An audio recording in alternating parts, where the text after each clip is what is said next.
Normal. J'ai continué à rester fidèle à Claude parce que c'était un moteur, un exemple de vie. Ça, j'insiste bien là-dessus aussi, un exemple de vie professionnelle. À 18 ans, je ne savais pas ce que je voulais faire. Comme plein de gamines, plein d'ados de mon âge.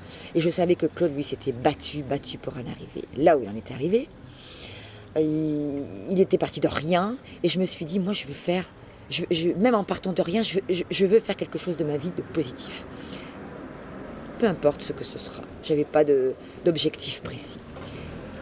Et puis un beau jour, je suis partie à Paris et j'ai tenté ma chance dans la capitale, on va dire. Et ma vie professionnelle a démarré comme ça. Et j'ai toujours eu des ouvertures, j'ai toujours rebondi. Ça a toujours été positif pour moi. Une chose aussi que Claude faisait passer, le côté positif. Soyez toujours positif dans votre tête. Même si on a une épreuve, même si on n'est pas bien, même si on a quelque chose à traverser, il y a toujours une toute petite lueur d'espoir. Ayez confiance en cette lueur. Ça, c'est vachement psychologue. C'est de la psychologie à l'état pur. Claude était un être spirituel. Il avait 50 ans sur son temps, quoi, en philosophie de vie, en état d'esprit. Et je me raccrochais à ça. Je me disais, mais bon sang, il a raison. Ne pas se lamenter sur son sort quand on a un souci. Allez, on rebondit dessus, on se relève du négatif, on va vers l'avant.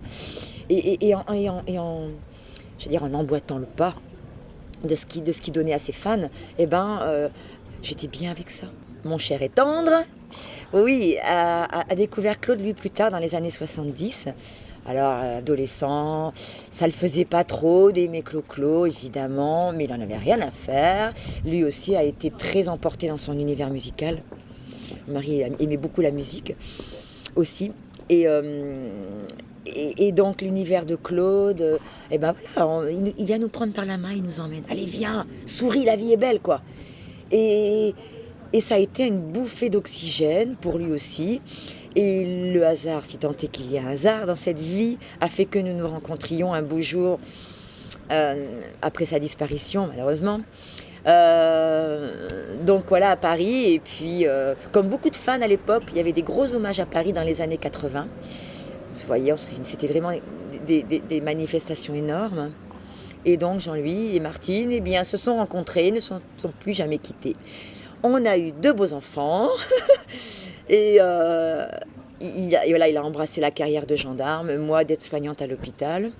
Donc des vies très stables, des professions très, très lourdes à gérer, avec l'éducation de nos enfants, qui vont très bien, qui ont 30 ans et 27 ans, donc qui sont indépendants, très bien dans leur vie.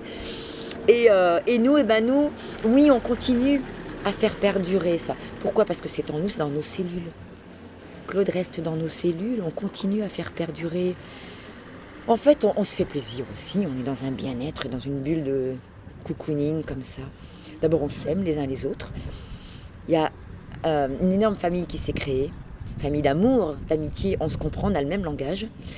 Et ce que je vais rajouter aussi, c'est qu'au travers de Claude, moi j'ai découvert des gens extraordinaires, hein, de tous bords, de toutes professions.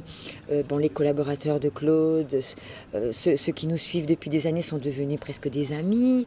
On s'adore, on se voit. On a pu échanger leur profession, on a pu apprendre ce que c'était que de créer une chanson.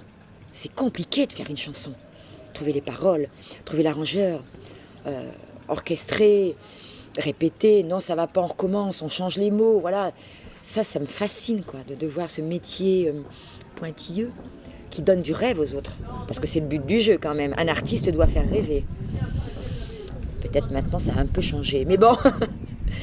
Et ouais, donc c'est logique à notre tour, à notre petit niveau, bien évidemment, que la machine continue de rouler, quoi.